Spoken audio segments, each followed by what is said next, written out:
kamar baka iya haɗa takalma ba, idan ka je ka nuna masa ka ce ya maka course, ya haɗa ma littafi akan yadda ake haɗa takalma, shi kuma zai haɗa maka.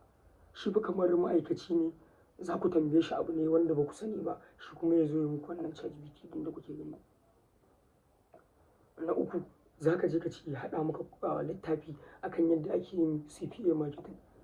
CPA marketing kamar yadda za ka ɗauko link ka dinga siyarwa, ka dinga promoting, mutane suka shigo za ka samu kuɗi.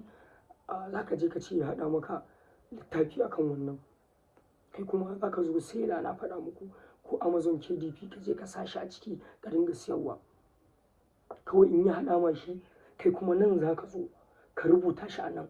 Da abin da ya ce maka a can sai ka zo nan ka haɗa shi ka dinga siyarwa, ka rubuta ka ce na ƙirƙiri littafi akan yadda ake sayar da kaza, kaza da kaza da kaza da kaza. Idan mutum yana buƙata sai ka ba shi link ko waye ya je can ya siya.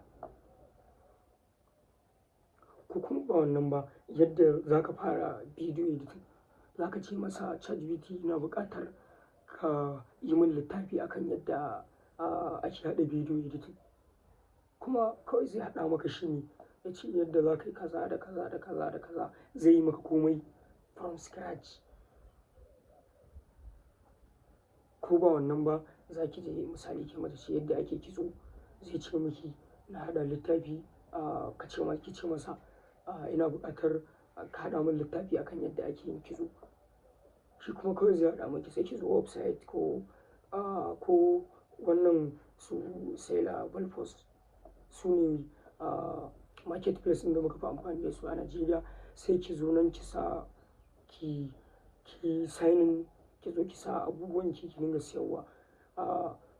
In ba ki da mutane za ki yi Facebook advert, ko kuma kai za ka iya Facebook advert, Instagram advert da sauransu ne, yadda za ka samu mutane, kwastomomi a ciki. Na faɗa ma kai saving wannan bidiyon domin zai maka amfani wata rana.